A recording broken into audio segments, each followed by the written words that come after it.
multo? Pinapagpay tayo. Bakit? Rachel. Umaasa ka ba na pagkatapos ninyo magkausap, magiging magkaibigan kayo? O baka naman hinihintay mo na saktan ka o kaya yung anak mo? Kung sasaktan nila tayo, dapat nung isang araw pa. Kung papatay naman nila tayo, dapat palatay na nila tayo sa takot. Pero hindi naman, di ba? Hindi pa! Tuwag!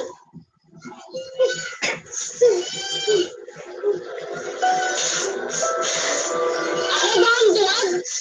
O ikaw? Aminin mo! Kaya gusto mo magtago dito sa bahay na to dahil ayaw mo hinuhusgahan ka ng mga tao sa bayan. Ayaw mo makita ng anak mo kasi kamaliit ka ng iba. Aminin mo!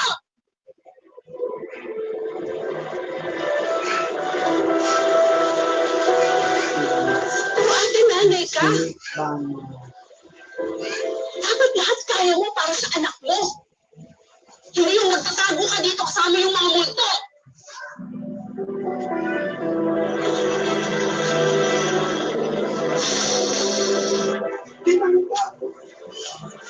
Kapatid mo yun? Oo.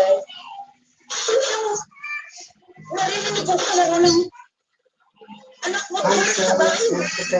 Kalaro? Oo. Narinig ko sa likod bahay mo eh. Narinig ko. James! James! Si Ross. James! James! James!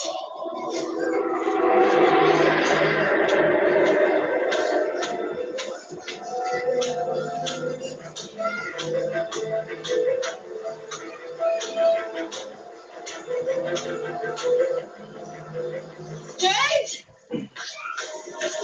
James! James! Your account has been disabled. Nak! Nak!